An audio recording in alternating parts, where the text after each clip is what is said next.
Fakulu hadisin dakhala fil wujud, dan setiap makhluk itu dakhala fil wujud, ada diwujudkan. Sawa'un kana minal a'yan, jadi terciptanya makhluk itu ya itu adalah semuanya berbentuk, punya ciri, punya sifat masing-masing. Minal a'yan. Jam'u ainin wa huwa kullu ma lahu hajmun amkana minal a'mal. Jadi a'yan itu satu bentuk benda yang bisa dilihat dan bisa tidak dilihat. Ya, sesuatu yang ada, maksudnya begitu. Yang berbentuk. Nah, bentuknya ada yang bisa digambarkan, ada yang tidak bisa digambarkan. Nah, begitu. Makhluk saja ada yang tidak bisa digambarkan, apalagi kok ada orang menggambarkan Allah. Kan keterlaluan namanya. Lancang namanya. Paham maksudnya ya? Jadi gitu. Wa huwa kullu ma lahu hajmun. Jadi setiap benda, setiap makhluknya Allah itu malahu hajmun, itu pasti berukuran. Hajm itu sesuatu yang berukuran. Amkana minal a'mal, dan hajm itu juga punya perbuatan. Punya punya perbuatan. Perbuatan ya misalnya benda itu jatuh. Itu kan dia jatuh kan? Berarti dia bergerak dari atas ke bawah kalau jatuh. Kemudian misalnya gunung terpecah, meletus. Itu kan juga dia bergerak juga, perbuatan juga kan begitu. Nah, amal ini al-ikhtiyariyah au ghairil ikhtiyariyah. Jadi perbuatan benda tadi itu ada yang diusahakan, ada yang tidak diusahakan. Nah, benda yang perbuatan benda yang diusahakan itu adalah perbuatan benda yang bernyawa. Perbuatan benda yang bernyawa seperti kucing, hewan, jin, malaikat, manungso, itu benda-benda, ya kita termasuk benda gitu. Bendanya, ini definisi benda dengan dunia pendidikan sekolah, dengan dunia ilmu agama itu berbeda ya. Kalau benda menurut pendidikan kan benda mati, ya kan? Tapi kalau benda menurut ini adalah makhluk. Makhluk itu benda. Nah, benda itu ada yang dikasih nyawa, ada yang tidak. Paham maksudnya? Gitu loh. Nah, kita ini termasuk benda yang dikasih nyawa. Nah, benda hidup. Berarti beda dengan istilah pendidikan, itu beda. Kalau zaman kita sekolah kan benda itu apa? Ya benda mati kan gitu toh. Definisinya masih rancu kan gitu. Nah, kalau di sini sudah jelas bahwa yang disebut benda itu adalah makhluknya Allah. Nah, bendanya Allah atau makhluknya Allah ini ada yang terlihat, ada yang tidak terlihat, ada yang berukuran, dan ada yang bisa berbuat ikhtiar, ada yang tidak bisa berbuat ikhtiar. Ghairi ikhtiariyah, maksudnya begitu. Bisa dipahami ya? Kalau tidak paham tanya saja. Jadi biar paham. Nah, amal ikhtiariyah seperti apa? Ya kita menulis, ya. Yang tidak diikhtiarkan apa? Ya seperti mengigau, atau misalnya kedap mata. Kedap mata ada yang diikhtiar, ada yang tidak toh. Nah, kedap kan ada yang diikhtiar kayak gini kan gitu. Ada yang tidak. Kemudian geraknya perut memproses makanan, apa bisa diikhtiarkan? Tidak bisa toh? Tidak bisa. Tapi ada bisa yang diikhtiarkan, yaitu kalau robot kan tahu pernafasan kan gitu kan. Jadi jalur pernafasan kan ada yang tidak diikhtiarkan. Kan gitu.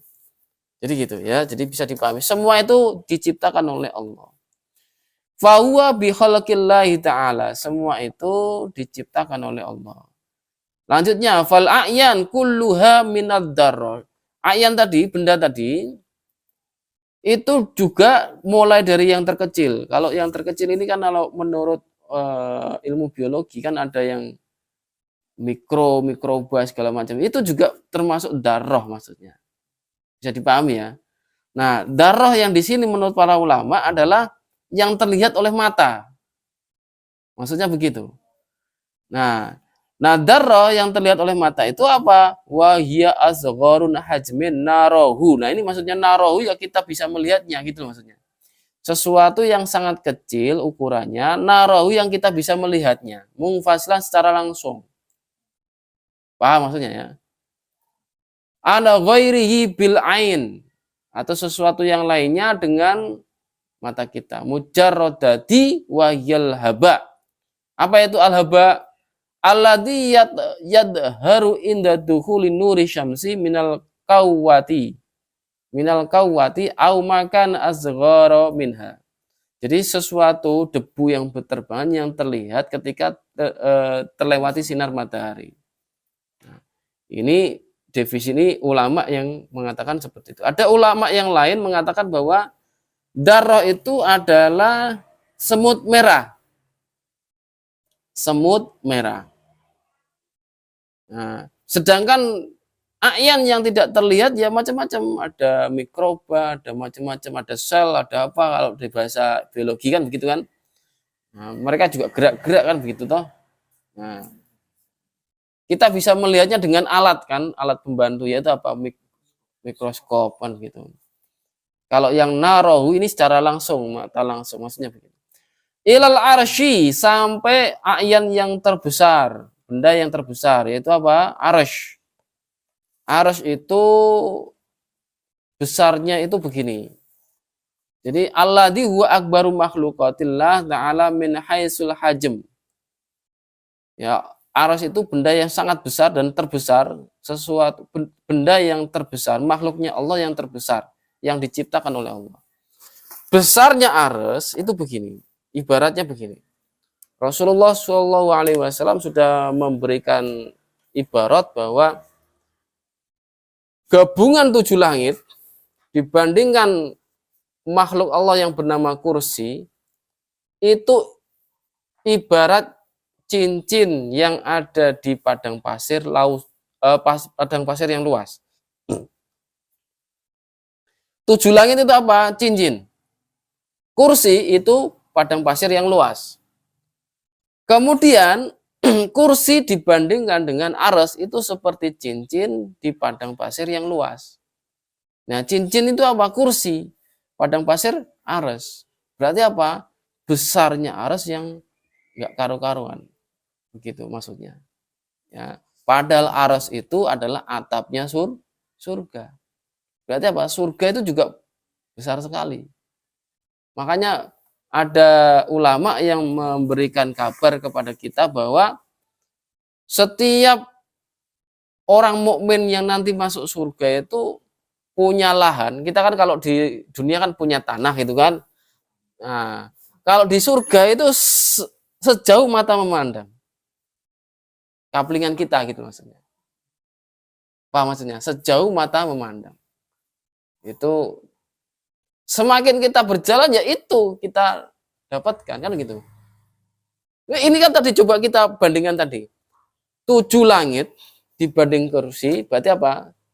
Seperti cincin yang ada di pasir, padang pasir kan gitu kan. Itu saja kalau 7 langit dibandingkan manusia bisa terlihat nggak? Enggak. Berarti apa? Kaplingan kita ya jauh lebih besar lagi gitu loh.